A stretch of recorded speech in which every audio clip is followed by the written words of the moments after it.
elected Trump for this. 3 years ago, the right wing solidly supported Israel. Right now, they don't. 3 years ago, it was unthinkable for a majority of the right to have turned against America's funding of Israel. Now you are seeing people under 40 on the left and the right agreeing that America should not be funding whatever the hell Israel's doing. Building Las Vegas and the Gaza Strip. Nobody's in for that. Nobody's in for that. When the Israeli finance minister comes out and goes, hey, we spent a lot of money on the war. We got to get paid back a little bit. We're doing a real estate project. It's on Trump's desk. It's all fine. People under 40 are going, hey, man, I can't own a house. I can't pay back my student loans. Why are my tax dollars funding you guys going and building Miami in Gaza? Who's that for? Who's that for? And why are people funding it?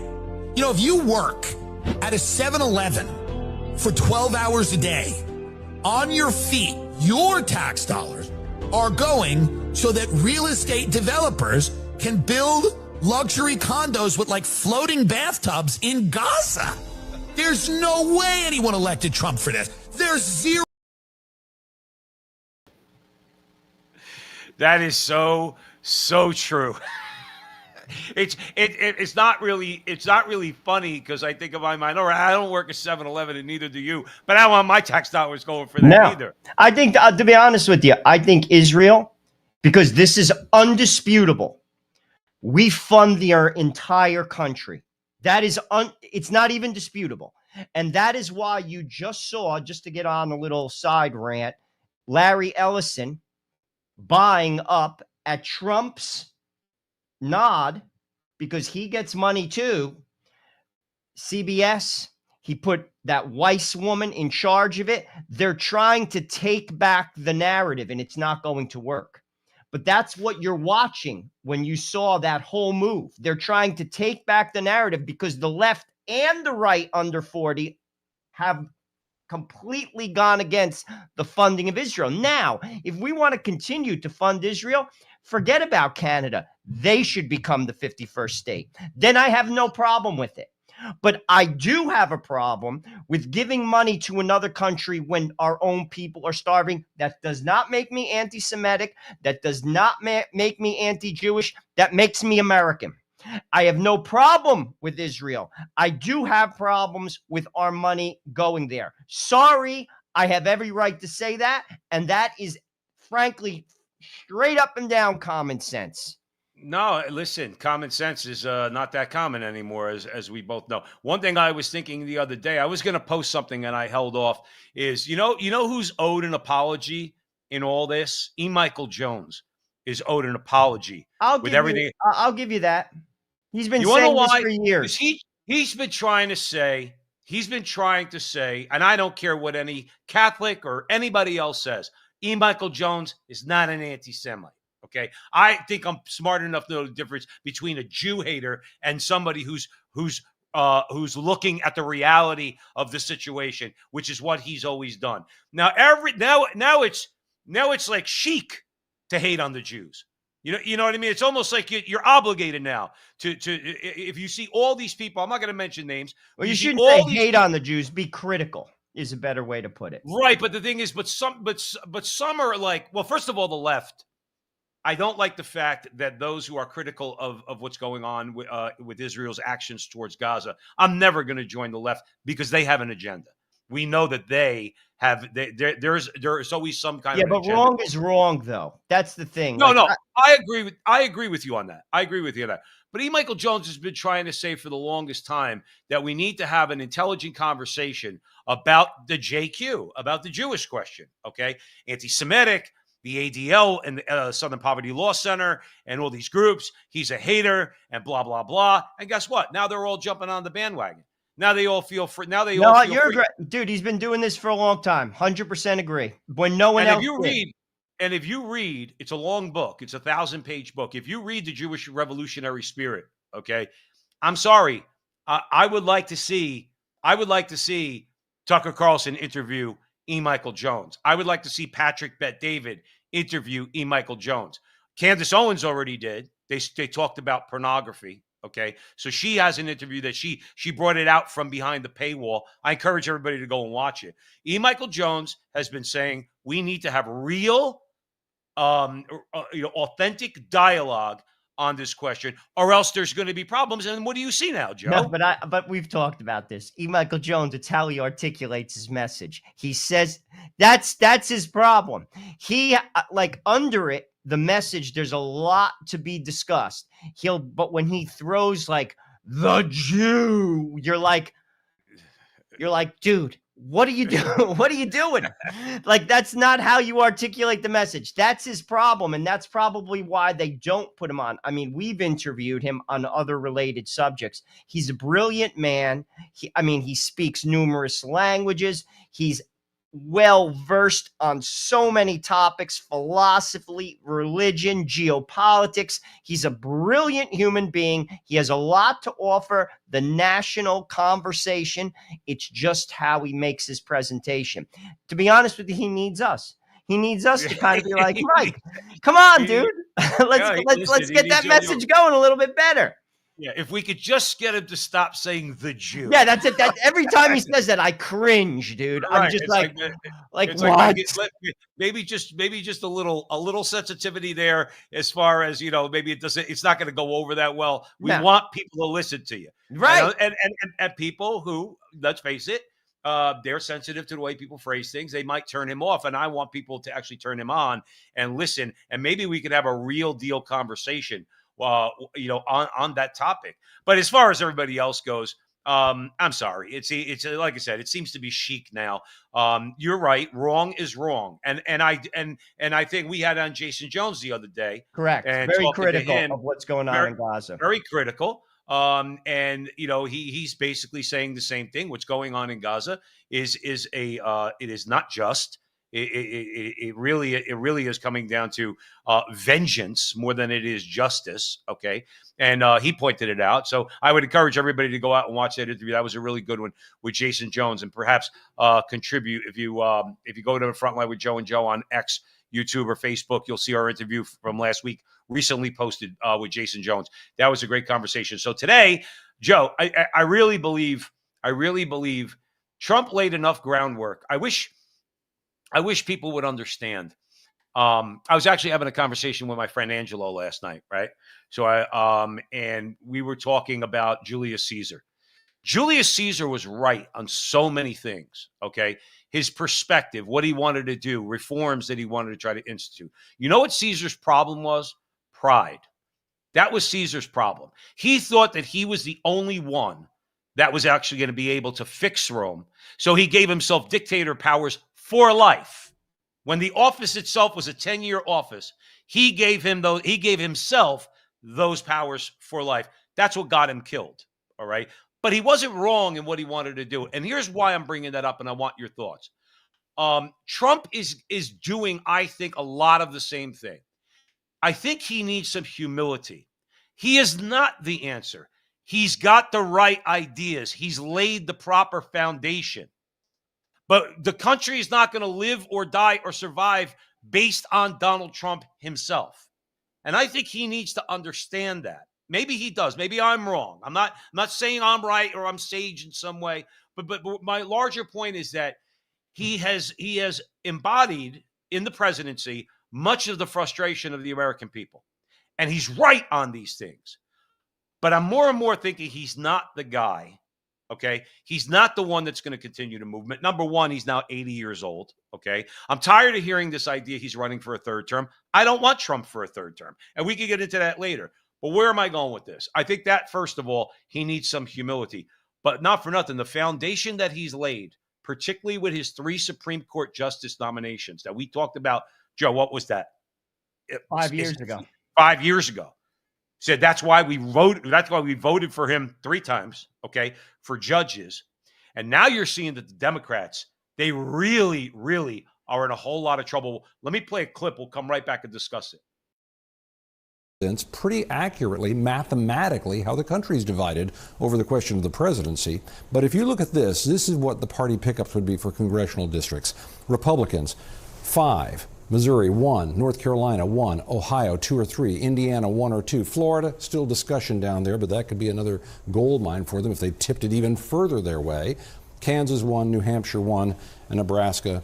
Democrats, Utah, California, Maryland. Look at this. If you offset California and Texas, Missouri and Utah, North Carolina and Maryland, everything left over is an advantage to the Republicans. And don't forget, the Supreme Court is considering what could really be the end of the Voting Rights Act, which would protect minority groups. So you don't have a state that's half black, for example, that elects only one congressional member and everybody else goes to the Republicans that would represent that population in some ways. So if that is gutted, Democrats could lose 19 seats. This would be a huge amount. But this is also it really Let me just is. break that down, because probably Please, people go ahead. don't really understand what's going on, or they're not paying attention. The Supreme Court's hearing a case in Louisiana right now. Basically, what the case is about is districting. The districts are made up based upon race, because what they're basically saying is you can't, the African Americans in the state of Louisiana cannot put together a congressional district. So we're going to district it based upon the color of your skin.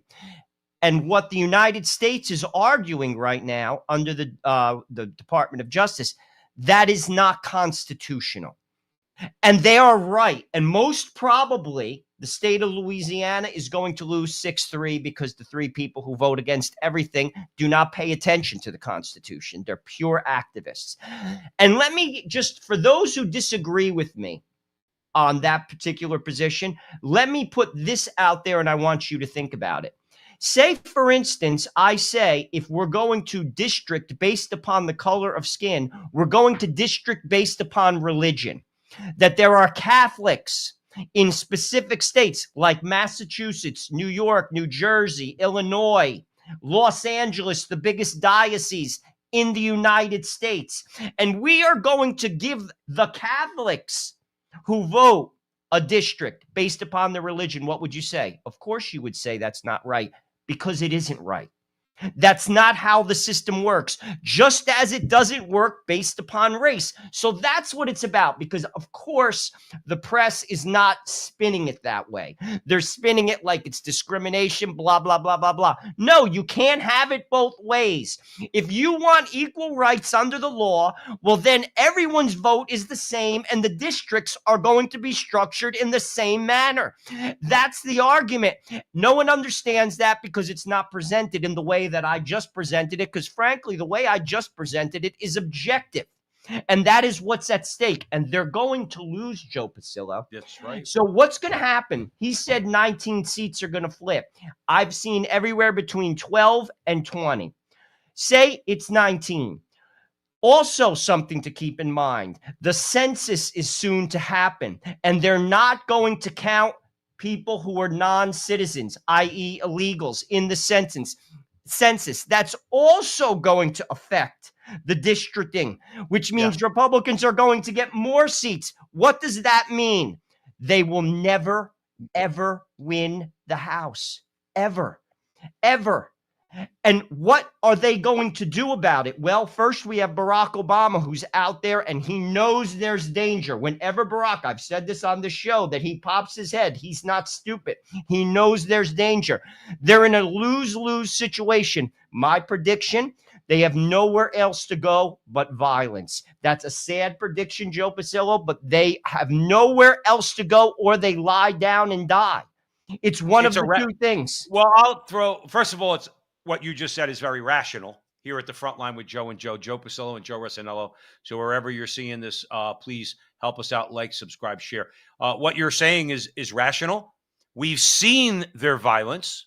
Okay. And by the way, it doesn't get, we found out recently, the reason why they say right-wing violence is more prevalent than left-wing violence, because when there's left-wing violence, the Department of Justice was not categorizing it as left-wing violence. So when a left-wing nut job shoots up a Catholic church in Minnesota, it doesn't go down as left-wing violence, but that's what it is.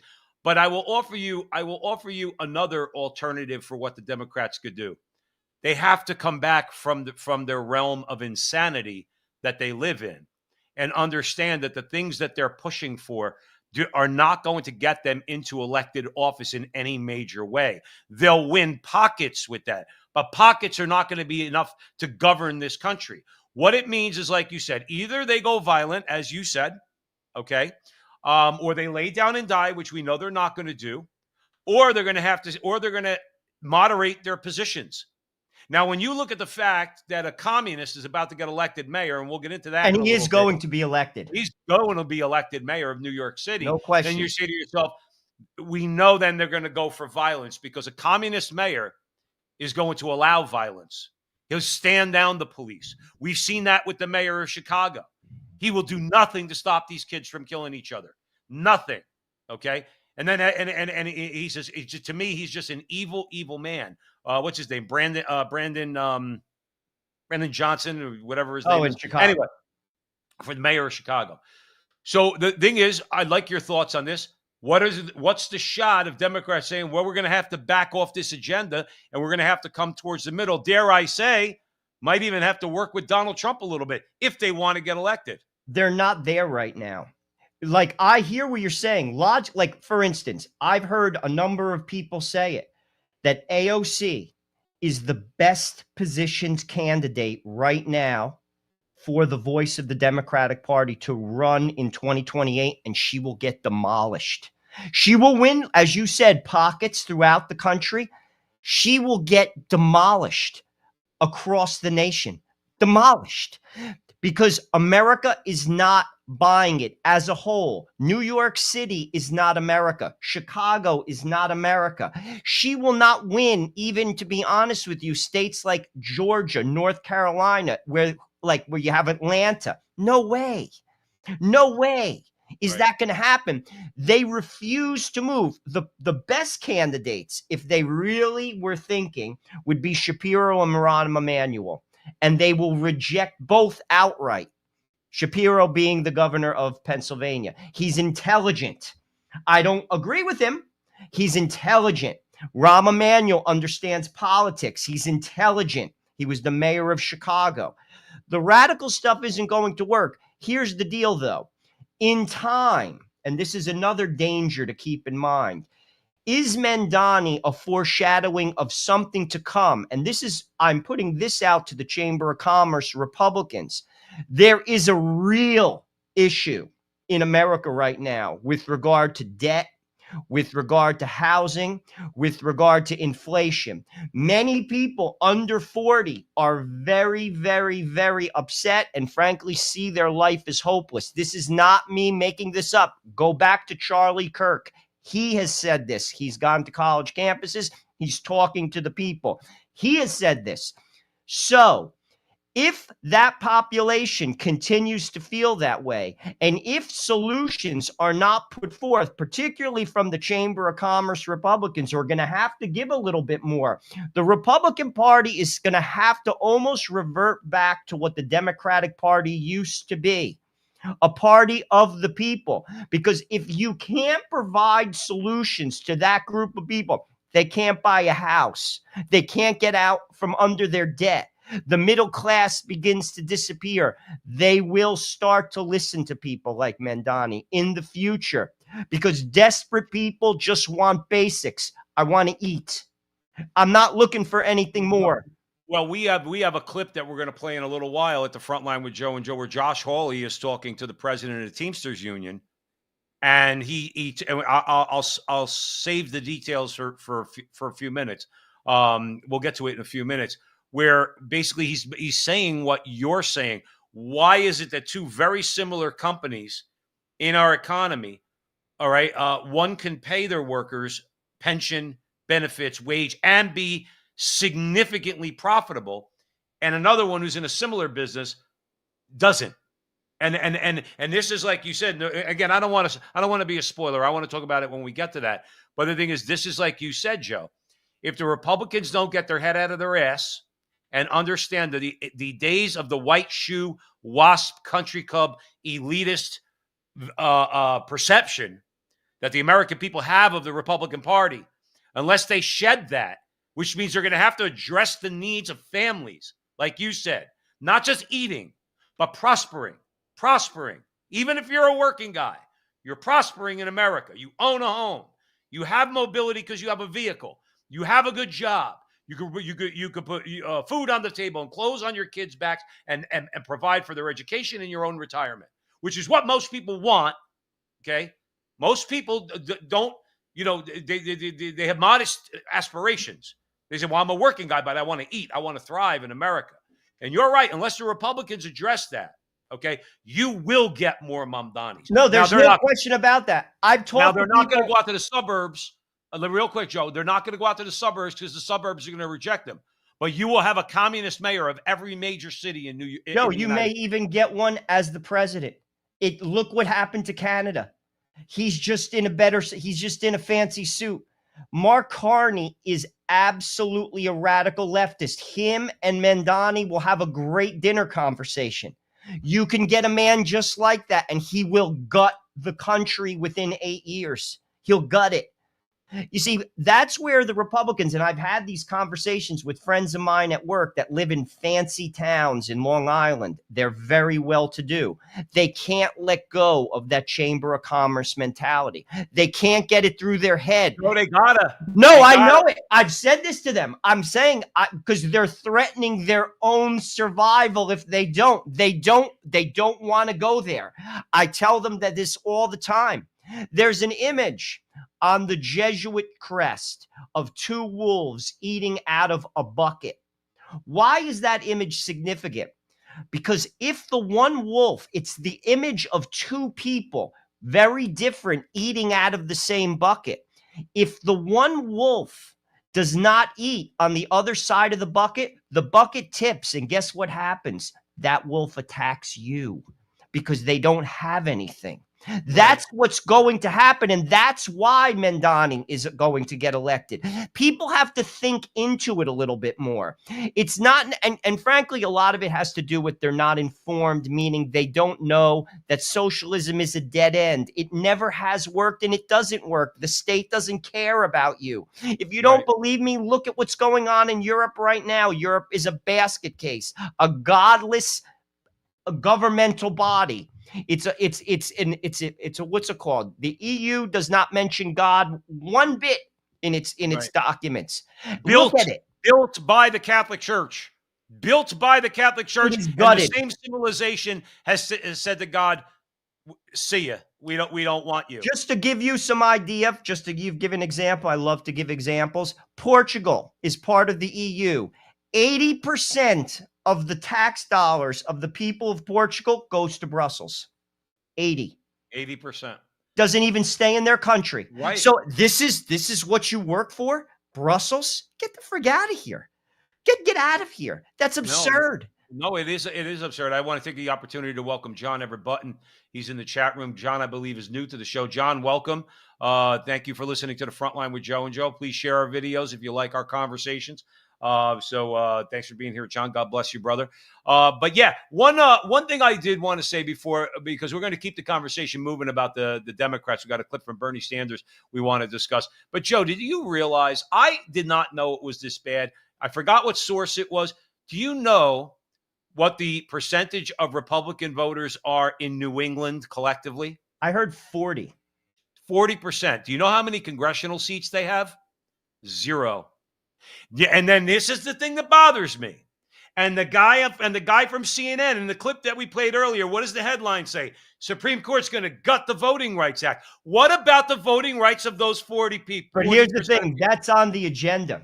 Oh, it is on the agenda. And that's, Joe, that's why they're terrified. You know who said that? Arnold Schwarzenegger, who I'm not a big fan of, said that to Bill Maher. Bill Maher was trying to question him about the Republicans doing the gerrymandering. And Arnold said, the Democrats went as far as they could go, Bill.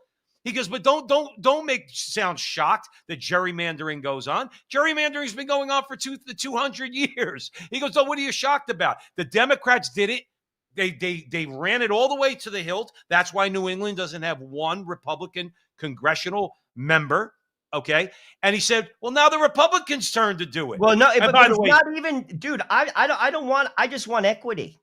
Those people have to have a voice. And And they're not. Can I say one thing radical? Radical. Joe, this is radical. I'm going to be radical with you, okay? How about they look at the map of their state and they draw straight lines? They make boxes. That's what they do. And guess what? If you fall within that box and you don't like your representative, or you vote with your feet. If I don't like what's going on in Essex County, if I live in Essex County in New Jersey, well, guess what? If Bergen County is more conservative or Morris County is more conservative, guess what? I could sell my house in Essex County in New Jersey, and I could go and move in Morris County or Bergen County. Vote with your feet if you want your own district. But how about this for a radical idea? And I'm sorry I cut you off, Joe. Straight lines right across the states. That's it. That's your district. What's wrong with that? Ultimately, there just has to be some equity. And I like what Arnold had to say. They took it as far as they can go. Joe, they're about to have their day, so to speak, and it's not going to be pretty. It's out there. What's been going on, they haven't even talked about. The Supreme Court isn't even addressing the 40% to 0 representatives in New England. How about in California? Same deal. It's all rigged. Republicans can't get a voice. Right. They can't win. It's impossible. I've heard people from California say that. It's structured that way. Well, guess what? Under Trump, and most probably, particularly if AOC is running against J.D. Vance, she's not going to win, which means you have 8 more years of this, which means you have another head of the DOJ who's looking at this and is going to examine it with a fine-tooth comb. This is what I'm saying. They're in trouble. If they don't move, they're going to basically destroy themselves unless the economy continues to go south.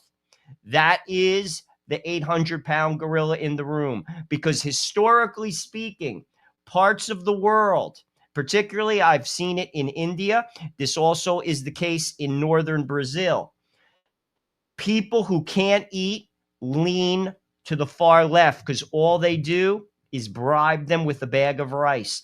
That's it. And they will vote for communists because all they want is a bag of rice. When you can't eat and someone's going to give you a bag of rice to get a vote, and that's what you're basically looking at, that is the far leftist mentality. That's why they opened the border. It wasn't a humanitarian effort. Anyone who thinks that is, frankly, I don't know what you're thinking. That's all it is. It's nothing more than a bought vote. Yeah. No, you're right. And yes, I listen, you got 3 things. The Democrats are not going to pull a hat trick here. And there's 3 ways that that just to sum it all up. And then we're going to move on to Bernie Sanders. There's 3 ways to sum it up. You got the Supreme Court, you have Republican redistricting, and you have the census. All of that spells really, really bad news on the horizon for the Democrats. You're with the front line with Joe and Joe Pasillo, Joe Rossinello. We're way in the breach, usually on Thursday nights, 9:00 Eastern time. I got a little delayed this past week, so that's why we're going on Sunday. So here, let's Joe, as the old saying goes, and the hits just keep on coming. Democratic leadership is right now way, way, way out of touch with where working families and the majority of the people are. So either they get replaced, either there is a movement that says, thank you for what you've done, you're gone now. We need a new party that represents working people, or else they hang on so tightly that they force the creation of another party, which is not easy in the United States. No, it's easier in the UK and other countries. But the current leadership of the Democratic Party is, as I mentioned, New York State is a perfect example, where there should be enthusiasm and excitement. There is fear that working class people, that ordinary people are going to get involved and threaten the existence of the leadership here, their power. Well, I mean, Joe, I'm going to just throw it over to you. What are your thoughts on that? Well, basically, it sounds like he agrees with us. He's basically saying, like, while cities like New York or Chicago, basically, this idea works. It doesn't work in the rural communities. I've heard this said even in past elections, looking at Chicago specifically. The people on the south side of Chicago, which is predominantly poor and black, do not speak the same language with the people at the University of Chicago, which is in the center of the city and is the elite, affluent, and highly educated, both of which claim to be Democrats. They don't speak the same language. The party has to somehow make that bridge, and they're not. They're simply not. The Democratic Party is so fractured right now. It's, there are voices always in parties, in the Republican Party and the Democratic Party. I don't even look at parties anymore. I look at right and wrong and good and evil. It's more good and evil nowadays than right and wrong. But speaking specifically about the Democratic coalition, it is that divide. South side of Chicago versus the University of Chicago. The poor, who predominantly in the inner cities always voted for the Democrat, are now looking at the Republican voice. That's a fact. We saw this in the Trump election. 1 out of 5 African Americans voted for Donald Trump, males. Almost 50% of the Latino vote voted for Donald Trump.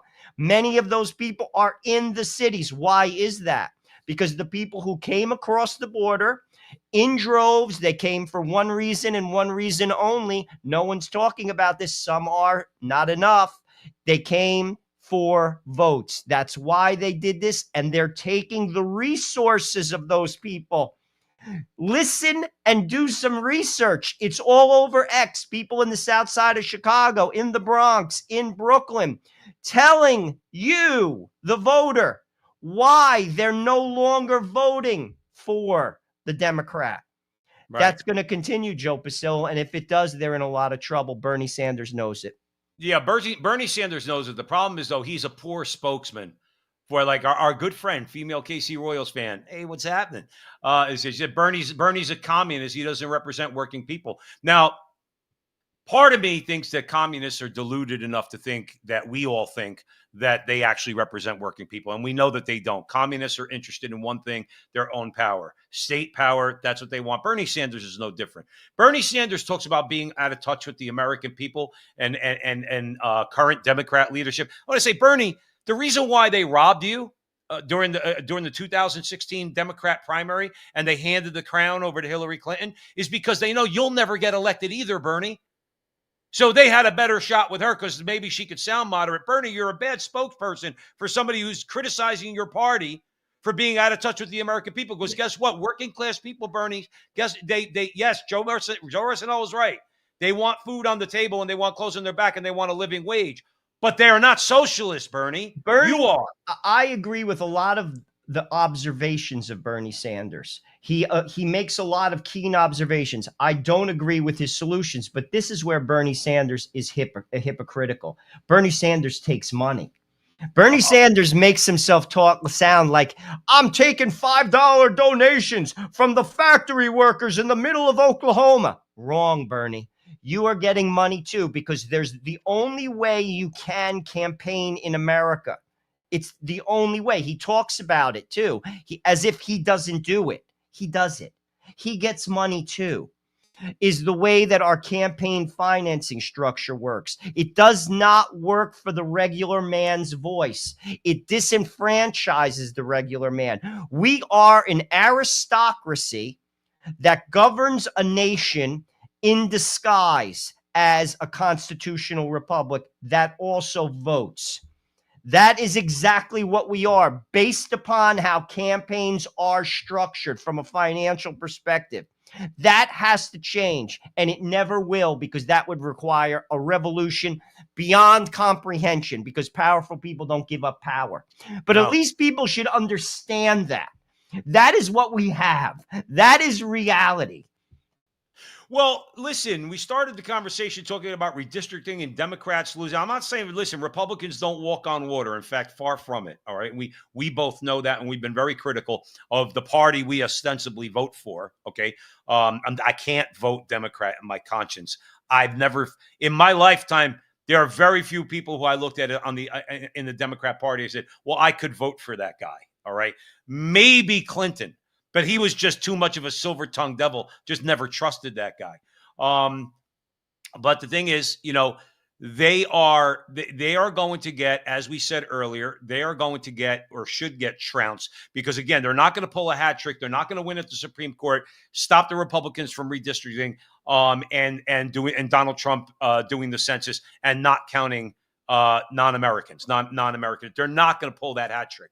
I doubt they're going to get even one of those things. In which case, Joe, Steve Bannon said that they could lose as many as 40 seats. No, that's what I'm saying. That is a real conversation. I believe Barack Obama, when they say, again, we have to do some translating because they never tell you what's the real deal.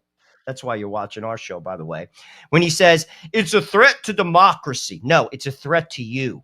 Right. It has nothing to do with democracy. Actually, what we're trying to do is bring a little bit more of equity to the conversation. We're trying to give some more voices, i.e. to the people of New England, where 40% of them don't agree with you and they have no representation.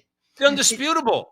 But this is my point. When he says it's a threat to democracy, what do you mean by that, Mr. Obama? Explain yourself. So the Irish Catholic who lives up in the suburbs of Boston has no representation for President decades. Obama, for decades. So when you talk about a threat to democracy, I would say this: do you want to take any measures? Because you're such a champion of democracy, as you tell us, President Obama, you're a champion of democracy. Are you going to be in favor of any measures that are going to give those 40% of Republicans in New England? You know what to say? Well, Democrat process has to work. Elections have consequences. Exactly. Yes, they do, yes, sir. They do. Now you're about to see them. And you're about to see it on the other side. He comes out at these points in time. They know they're in trouble. I'm telling you. This is reality. This is why when Donald Trump was running, they went to the degree that they went to not have him become the president, because they knew they're not dumb. These are intelligent people. They see much deeper into the situation than the average person on the street. They knew what was to come. They knew it, and it scared the heck out of them, and they are scared right now. But again, that's just the tip of the iceberg in terms of fixing America's problems. We're just breaking down the political situation right now. America's problems run so much deeper than just districting. Ultimately, you talked about earlier, Joe, like the answer, the solution. Donald Trump isn't the solution. Our country's sick. It's sick. The people, we're a sick nation. Things that, frankly, should never go on are now such commonplace. Murder, school shootings, like mutilating children without telling like their parents they want to transition, third trimester abortion. What are you, crazy? This is like, in some places, not even thought to be like a problem. We're a sick nation. And until we address that, and many people are saying this too, unless there's a religious revival, unless God is put on top once again, there will be no lasting change. None whatsoever. It's just a bunch of sick people. That's what it is, arguing. We see, this is my problem with Republicans, is because they it's like, soon as you mention God, soon as you mention the natural law, soon as you mention the 10 Commandments, soon as you mention there should be guardrails on our behavior, that freedom and license are not the same thing. Okay, you mentioned abortion. You can't kill babies in the womb. It's that simple. If you can't get that through your head, what makes you think that an economy that goes to $50 trillion is going to do us any better than, or bring us to a better state than we're now, when we can't even recognize the value of human life? Then the thing is, too, talking about the Democrats and what direction they're going. Okay, we know that they're godless completely. Okay, they've shown that time and again. They didn't even want to say a prayer for Charlie Kirk on the House of the United States Congress, okay, which is disgusting. Despicable. These people are disgusting. Michelle Obama said, they go high, or they go low, we go high. I said, you've been low, woman. You've been in the gutter. You and your entire evil, disgusting party, including your husband, you're never high. Or maybe you are sometimes, but you're always low, okay? And when you see things like that, here, you want to know why the Democrat Party, Joe, is going to suffer huge losses in the midterms? And I don't care, because this is the type of person that they have as a major figure in their party. It's done. A packed room at the St. Paul Armory erupted after the governor's signature made driver's license for all the law of the land. So we give driver's licenses to anyone here. You don't have to be a citizen. You don't have to, which is a photo ID.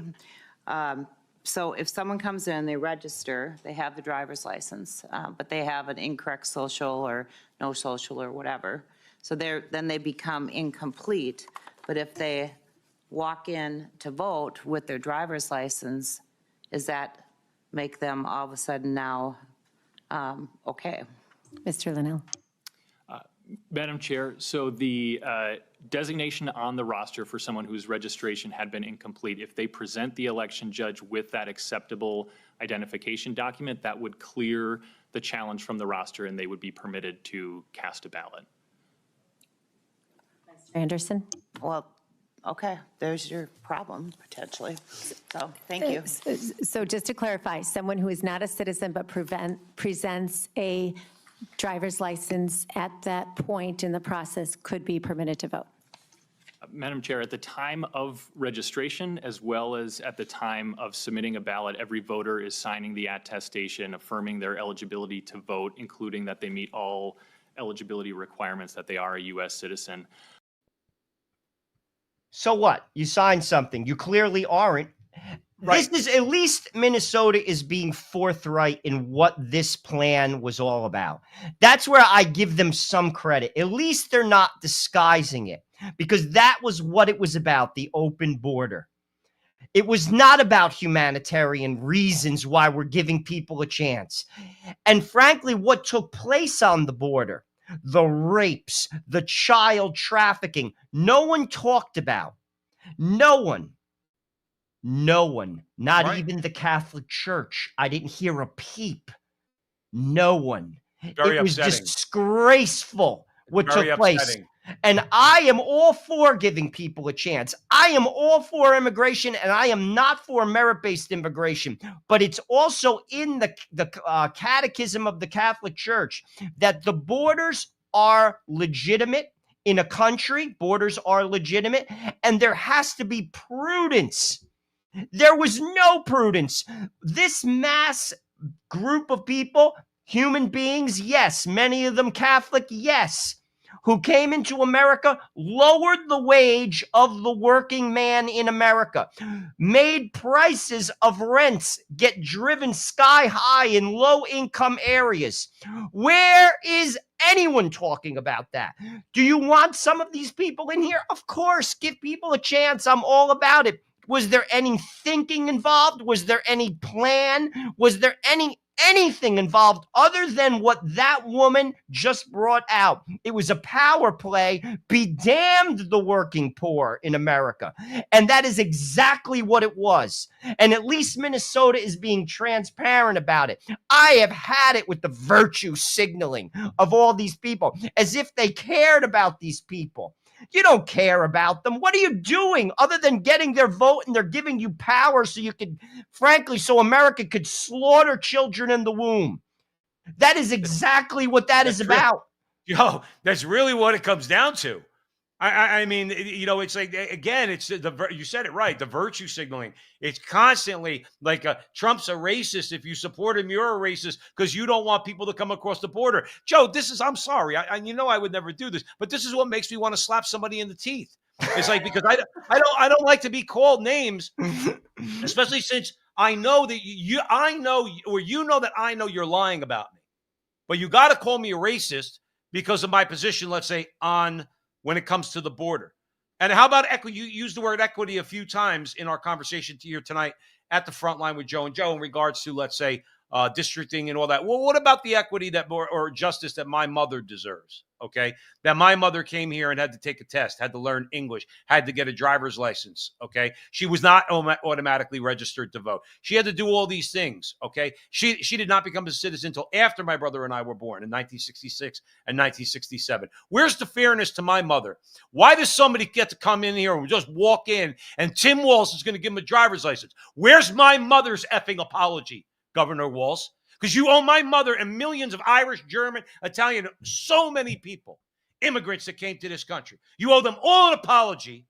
And the other thing is this, it's not just an apology. You need to do something to get these people now out of this country and have them come in the right way.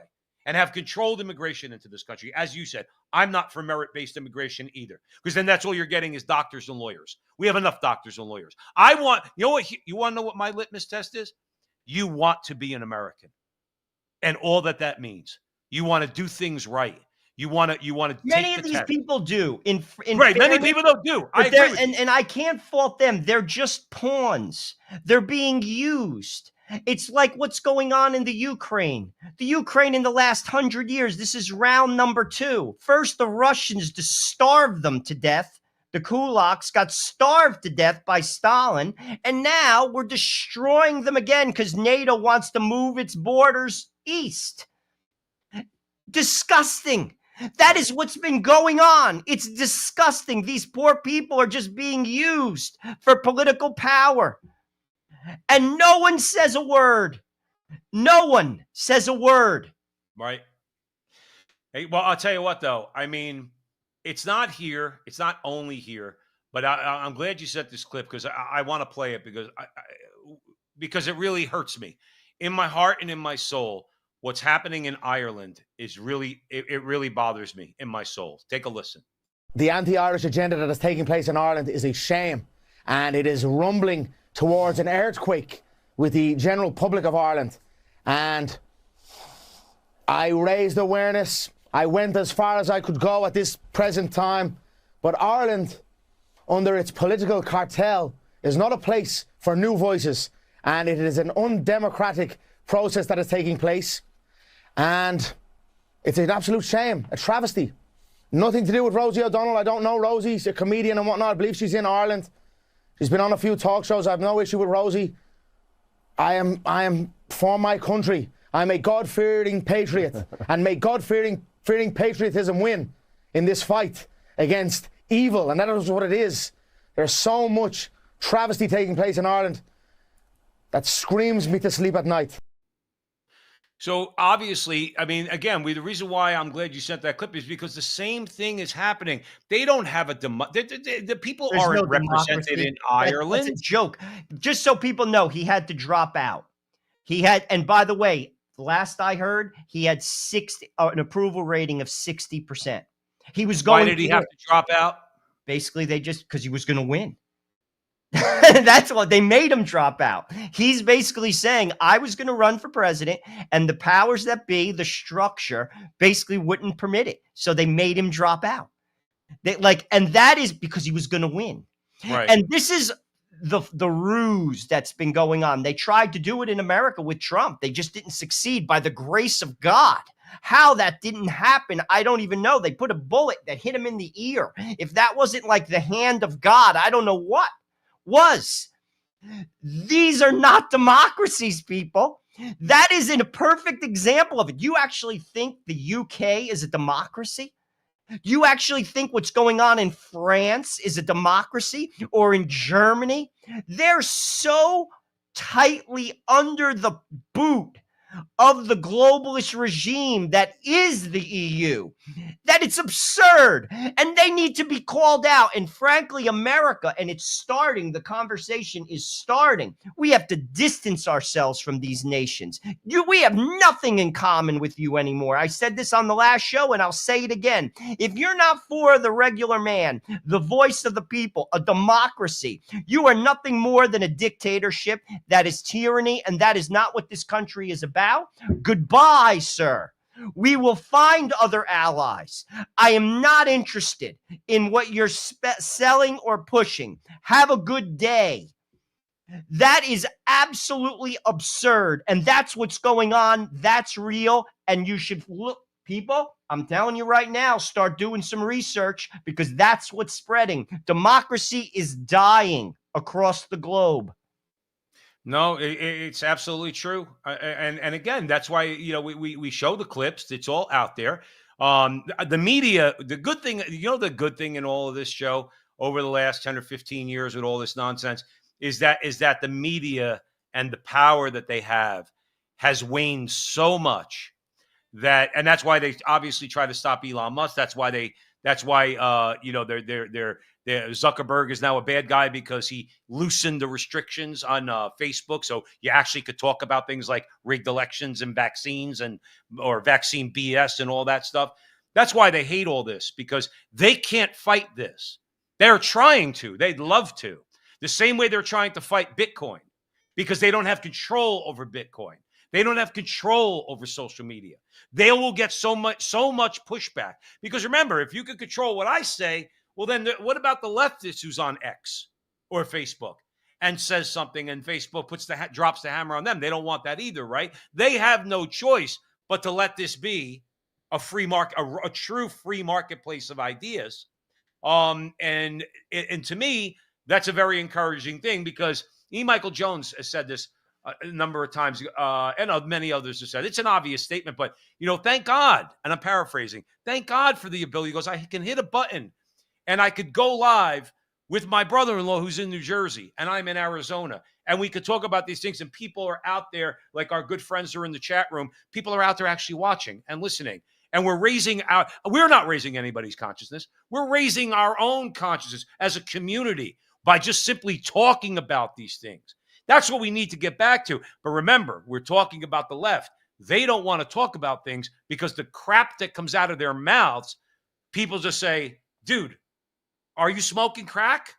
Like boys could be girls and girls could be boys, and a 2-year-old girl can identify as a boy, and we're not supposed to take that child away from the mother who encourages that kind of behavior. Democrats talk like that, Joe, and it turns people off because obviously what they're saying is insane. So that's why they don't want conversation. They don't want Joe and Joe to talk, from the smallest podcast to the biggest podcast. They don't want anybody to talk. They don't control the narrative anymore. They try. Joe, you tell me, even CNN. Well, I'll be honest with you. How many This has been conservatives going are on on for CNN a now? long time, for years and years. I mean, I could recall a friend of mine through some different Catholic organizations I belong to. They're originally from the Bronx. Now they live, ironically enough, in Mississippi. He's a truck mechanic. And I was talking to his wife. She runs a 501c, what's it called? Pro-life organization in Jackson, Mississippi. And she's like, Joe, I became, her exact word, she's an intelligent woman. She's like, and this is why I bring this up. This is an intelligent woman. I became politically aware during COVID. Many people have. So have I. I actually believed the system was legit. It's not legit. I've seen too much in the last 10 years. I've seen too much, too many contradictions. Like Donald Trump or not, what happened to Donald Trump should scare everyone, because it was so fundamentally totalitarian. It was horrifying. And frankly, let's not even talk about what went on with COVID, how they shut a whole entire economy down simply for one reason and one reason only: to prevent Donald Trump from being the president of the United States. And it worked. That should terrify you, whether you like Donald Trump or not. Right. I will never, you talk to old people, older folks who went through the Depression, the Great Depression, many of them are gone. There's only a few left. They'll say, I'll never trust the banking system again. I will never trust this country again because of what I have seen since 2016 with my own eyes, ever. I don't know if I ever can unsee what I saw in the last 9 years. It was horrendous. Yeah. And it really goes to show you who is in control and who doesn't have power. And guess who that is? You and me. If we have no power, nothing, and in a minute, they could turn on us in a second. Right. That terrify people. It terrifies me because I have children. Right. And the thing is, and even more so than when people tried to talk about it, they shut them down. They wouldn't even let people have comment. You couldn't even mention COVID on YouTube, on Facebook. You get flagged right away. Don't you dare mention vaccines. Don't use the word ivermectin or hydroxychloroquine. Don't do it. Again, it's They let people die. E. Michael Jones calls it the cunning of reason. I think he's using a phrase from Hegel. Okay, basically, cunning of reason is kind of like unintended consequences or God's providence. They won the left won the COVID battle, and they won in 2020. Technically, Joe Biden got installed because of a rigged election. They shut the economy down and had the greatest transfer of wealth, as you always like to point out on the show, in the history of humanity, the greatest transfer of wealth from working people to the wealthy, to the elites, okay? But here's the law of unintended consequences, or the cunning of reason, or God's providence, however you want to describe it. That was the worst thing that could happen for them, because they had a boob. And that's what my father would have called Joe Biden. I know that because he called Biden a boob when my father was alive. He says, my father would always sit there and go, oh, look at his boob. So they installed a boob as president. All right. So that wrecked them, who did nothing but accept Barack Obama's bidding. That wrecked them. All right. And they gave Donald Trump a chance to regroup. And what you have now, because Elon Musk came around, okay, you have a free market of ideas, ostensibly on Facebook, mostly Facebook, Rumble, X, YouTube is a little slow in coming, but I think even Google relaxed their restrictions. They've lost that battle as far as the media is concerned, right? After having thought that they won all these battles, they lost that battle, and Donald Trump had the greatest political comeback in the history of the country, maybe in the history of the world. Okay, that's how unlikely him becoming president in 2024 was, and so it's very heartening, because they think they have the power to push that button again. The only problem is this time they're not going to be able to shut everybody up, and they're not going to be able to lock everybody in their homes. And moreover, and I think it's also very encouraging, and they know that. But here's the thing: we have, unfortunately, you and I say you and I because, let's face it, we tend to vote Republican, okay? Because the Democrats, we have to vote for somebody, and the Democrats, as we like to say at the front line with Joe and Joe, are completely insane. But unless people start listening to guys like the head of the Teamsters Union and senators like Josh Hawley and others who genuinely, along with Donald Trump, who I honestly believe truly cares about working people and our lives and our prosperity and our thriving in this country, until the Republicans start listening, all your wins are going to be short-lived. Let's listen to this clip. And meanwhile, these guys are fighting you, Mr. O'Brien, every step of the way as you try to get some basic representation for their workers, for their drivers. Tell us about what you've been facing from this company. I'll get it right at one point. Amazon is probably the largest violator of the NLRA right now. And they have grown significantly, to your point. They focus on 150% turnover ratio in their workforce. They focus on distressed communities. And the number one violator of OSHA, they've got the most violations last time we checked. Now, we have a model that's a similar company that employs similar workforce at United Parcel Service, 340,000 Teamsters that are part-time and full-time. Those part-timers earn full-time benefits, health and welfare and pension. They earn wage increases guaranteed every year. They earn a livable wage. And most importantly, they have a path to a full-time career that, on the average, the UPS full-time employee makes about $140,000 per year for doing the same business. And UPS is a very profitable business. Boy, you talk about $140,000 in change. You talk about that versus $37,000. I'm just thinking back to your reference to rerum novarum, the dignity of the individual. I mean, how are you supposed to raise a family on $37,000? The difference between that and what you've been able to secure at UPS is incredible. Let me just ask you this. Amazon is also one of the biggest offenders when it comes to not negotiating with workers who've decided to unionize. You mentioned Staten Island. I think they're still waiting for a first. Yeah, Staten Island was. Do you know how powerful that exchange was? That when you sent me... Tell people who Josh Hawley is. Many people may not know. Senator from Missouri, okay? Conservative, Republican, having that conversation. Having that conversation, bringing in rerum novarum. They've probably been watching the front line with Joe and Joe. How many times have we mentioned Tell people other what words, that is. They probably don't know. Rerum Novarum was a document that was the beginning of what we call the Catholic, the social compendium of the Catholic Church, basically social doctrine, mostly in areas of economics, the relationship between capital and labor. It was written by Pope Leo XIII in 1891. It was expounded upon 40 years later by Pope Pius XI, and then back in 1991, Pope St. John Paul II on the 100th year anniversary. And what it does, it basically says this, in a nutshell, without any religious language, all right, is just basically there are rights, duties, and obligations on all parties involved, whether it's labor, whether it's capital.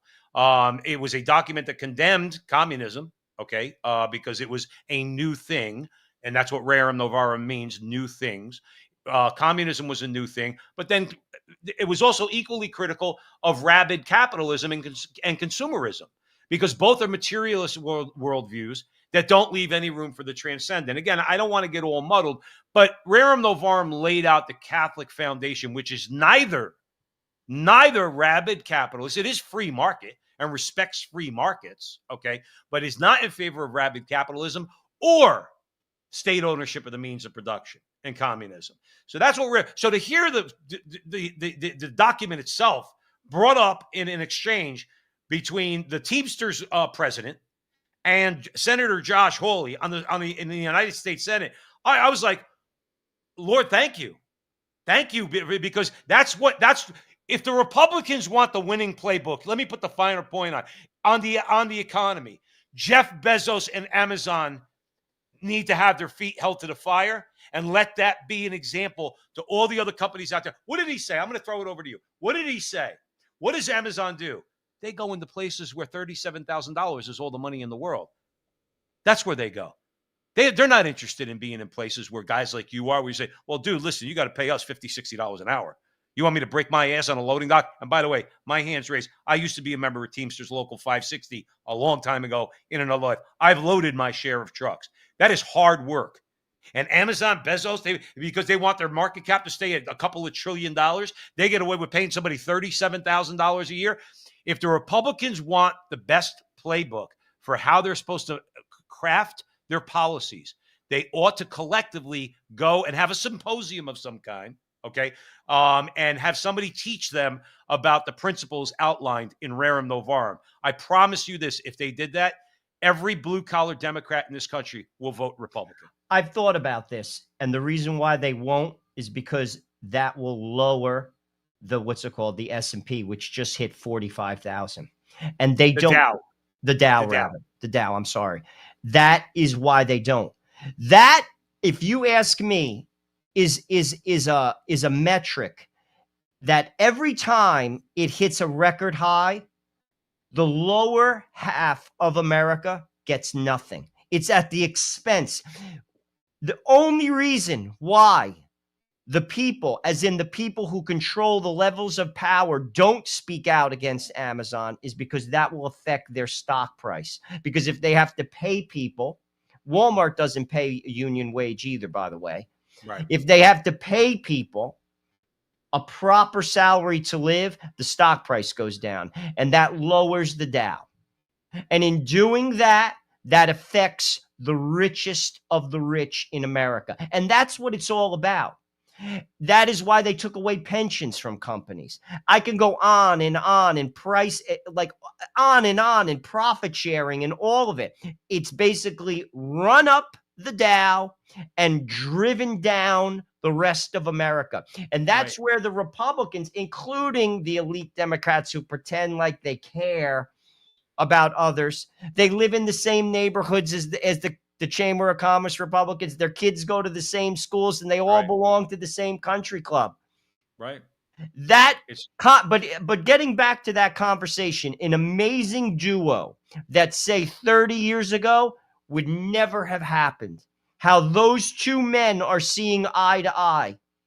How the head of the Teamsters spoke at the Republican convention was something unfounded.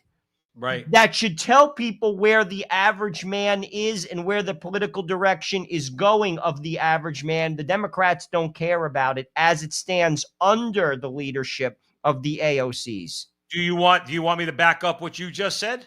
I'm going to back up what you just said, okay? The president of Teamsters, okay? What's his name? Sean O'Malley or something like that. O'Malley. I think he was in an interview with Tucker or somebody big. And he said Kamala Harris went to address the Teamsters. She gave whatever it was, she gave a speech. She agreed to only answer 3 questions, only 3, from a room full of Teamsters. I'm only going to answer 3 questions. And on the way out, she looked at Sean O'Malley and she said, and this was what he told, like I said, I think it was Tucker. She said, I'm going to win with or without you. How do the Republicans not see the handwriting? You could have power for the next 5 centuries if America lasts that long. If you seize on this opportunity to understand working people are tired of getting their face kicked in. And you guys need to be the ones on the political end that are, yes, Joe, I'm going to tell you this right now. I'm going to put on my stockbroker cap. I know a couple of 2-3 things about the market. Okay. And I know this. If every company had to adjust their model. You see what Sean O'Malley said? A livable wage, not minimum wage. Minimum wage is just a political tool. Talk about a livable wage. You have to make an adjustment. You have to provide health benefits, and you have to provide an opportunity for a pension. So when a person retires, they'll get Social Security and they'll get their pension, okay? And they can live instead of being out in the street or eating cat food, okay? If they did that, first of all, you're going to have a thriving middle class, which, of course, the elites don't want. They don't want a thriving, robust middle class in this country. We know that. And yes, the Dow, NASDAQ, and S&P are all going to take a hit. But I know enough. I know this also about the stock market. It would take a hit, okay? The Dow would go from 40,000 probably down to 30,000. Probably shave off about 20 to 25% of its value. You know what happens after that, Joe? Everybody gets used to the new situation and the reality of the situation. Workers are making more money, which means they're spending more money. The economy is growing, and all those securities are going to come back. It happened after the Depression. It happened after the financial crisis. It happened time and again.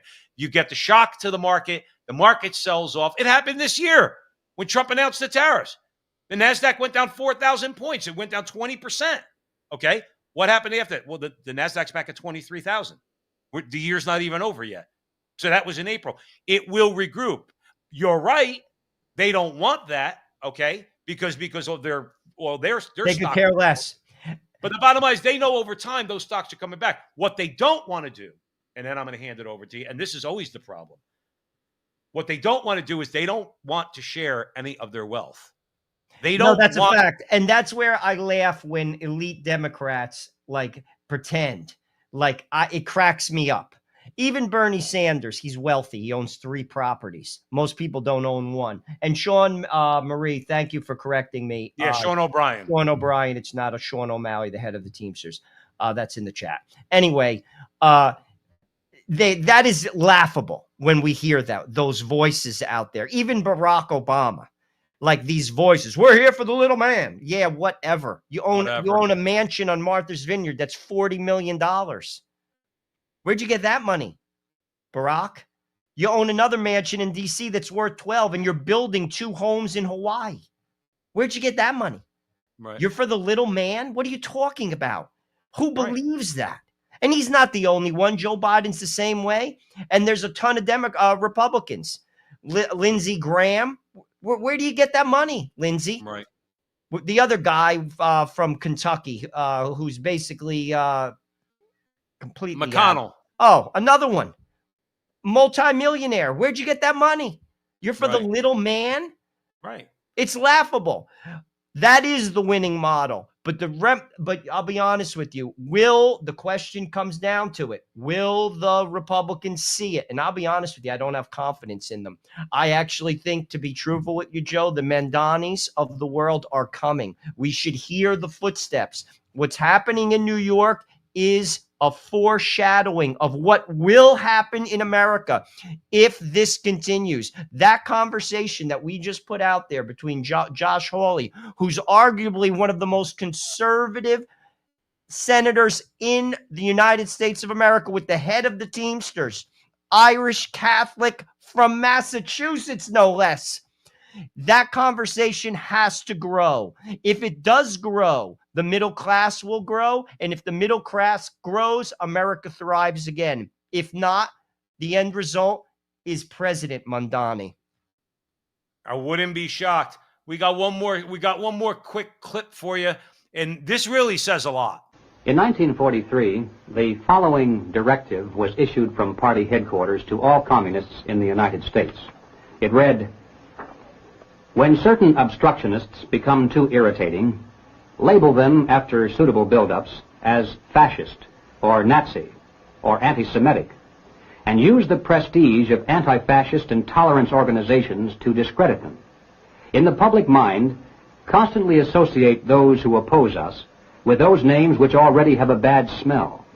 The association will, after enough repetition, become fact in the public mind." So here's the thing, is that we know that they've done that. They've been doing that since we were kids.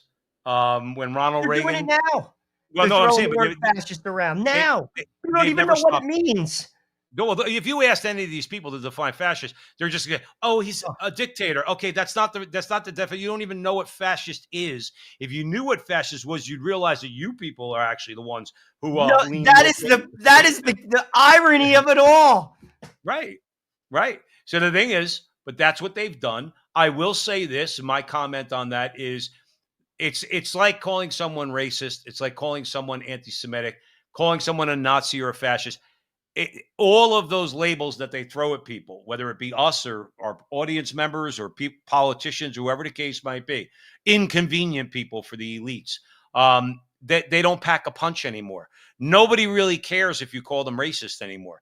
Nobody really cares if Which is a shame, because that's a horrible thing. Which is a shame. It is a horrible thing. And let me tell you something. They're going to be answerable to God for knowingly calling people racist who they knew were not racist, for calling situations racist that they knew had nothing to do with race. George Floyd dying had nothing to do with race, had nothing to do with the color of his skin. Okay, nothing whatsoever. So many things that happen in this country have nothing whatsoever to do with race. And the people that are involved in it are not racists. Okay, people who criticize American foreign policy towards Israel, or Israel basically raping Gaza and wrecking that place. Okay, criticism of those actions is not anti-Jew or anti-Semitic. Okay, it might be anti-Zionist, but anti-Zionist, that's a completely... That doesn't mean, that's more of a political movement. That's not anti-Jew. I'm anti-Zionist. I'm anti-Zionist. And to be honest with you, even if you are against basically their political ideology, by the way, the majority of the Israelis are against Netanyahu. He has 30% approval rating. They agree with many of these dissident voices. That is more propaganda. Yeah. That you're you're anti-Semitic. More propaganda that people buy into. It's about power, nothing more. Well, right, and that's what they do. I mean, the directives that gentleman was reading, I guess that goes back to the 1950s. That came from the Communist Party, the CPUSA, the Communist Party in the Soviet Union. They had a whole plan for how to deal, because look, it's like everything else that they do. They know that what they sell is a lot of BS. They know that people eventually are going to be tuned into that to say, you know, you're full of BS. What did Stalin do? In America, you call him Nazi and fascist. Stalin would just take you, throw you in the gulag, and then you're dead. Go read One Day in the Life of Ivan Denisovich, and you can read anything by Solzhenitsyn, and you'll read all about it. What that brutal, evil regime did. So, but my larger point, it's not working anymore. You call me an anti-Semite, what do you want me to tell you? Knock yourself out. All right. My cousin who's Jewish, my two cousins who are Jewish, they're not calling me an anti-Semite. They're the only two Jewish people I care about. If you want to look at what people call me, the names they call me, you and I are both married to black women. Okay. In other words, you're going to call me a racist? Knock yourself out. Don't call me a racist in front of my wife, because she might slap you in the teeth. if you want the truth. So my point is, all of these things don't matter anymore. You and I, we're fascist, right? According to them, we're fascist, we're racist, we're all these things because we're Catholic and we have white skin. So we must be, because we speak out against Barack Obama and call him all a that fake is gaslighting, Joe. It's to get off the topic. They don't have an argument. That's why they killed Charlie Kirk. They don't have an argument. The argument has been lost. When you can't argue, that's what you do. You call names, you ridicule. That's all it is. And they've proven that out time and time again. Get off the subject. Right. Label. Frankly, in an argument, in a fair discussion, they cannot carry water against any of these conversations, not for a second. And that's why people have to be informed. That's why people have to turn off the mainstream media. That's why you have to do your own research. That's why you have to listen to alternate sources, not people who are stuck in conspiracy crazy land that are looking for Martians that are going to come down. Not crazy people, real people, intelligent people. The voices are out there. Tune them in. That's what I say. A great exchange to show you how they're losing was what's her name? Ayala Presley, the bald black chick who's in the member of the house. She looks like a crazy person, dude. I've seen her, dude. That's a crazy look right there. She doesn't just look like a crazy person. That's a crazy look. Like a crazy person. But she said one of the Republicans, I forgot if it was what's his name, Clay Higgins. I think that's his name, from Louisiana. Talks like this. He's got the real Southern. He's a smart guy, right? But he's like a lawyer, and he said something about Martin Luther King Jr. and she tried to pull that crap on him. Don't you dare mention the name Martin Luther King Jr. should not come out of your mouth. All right, and then I yield back the rest of my time.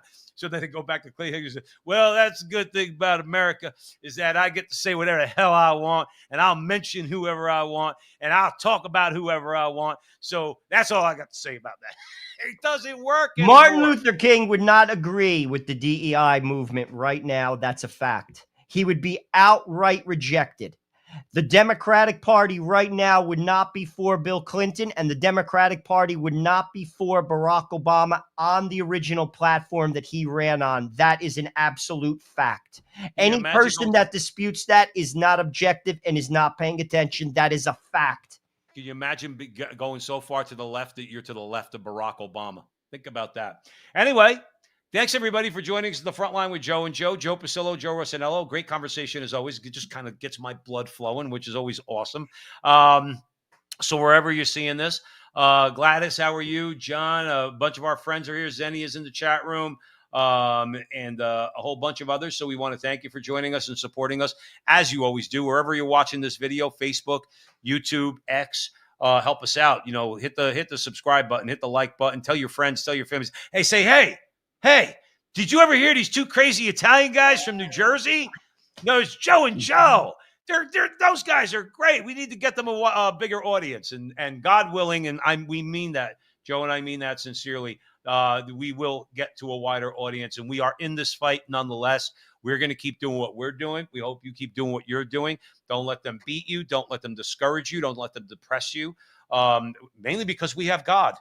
And let's be clear about that. That's the most important. He is the most important thing to have. And if you have him, then a lot of this stuff takes care of itself. So we want to say God bless you to all of you. Watch our interviews, our Veritas Catholic Radio Network interviews. We post all over social media. We have a lot of great guests. Jason Jones, go watch the one with Jason Jones. Very good. Yeah, we did very good. He breaks a lot of things down about Gaza, Israel, his own story about how he went from atheist to pro-life Catholic. It's a great interview. We encourage you all to go and watch the interview with Jason Jones. But in the meantime, as I said, God bless you all. We'll see you probably this week, Thursday night, 9:00 Eastern time. And remember, until then, that our conversation is your conversation, and that conversation is going on everywhere. We'll talk to you soon.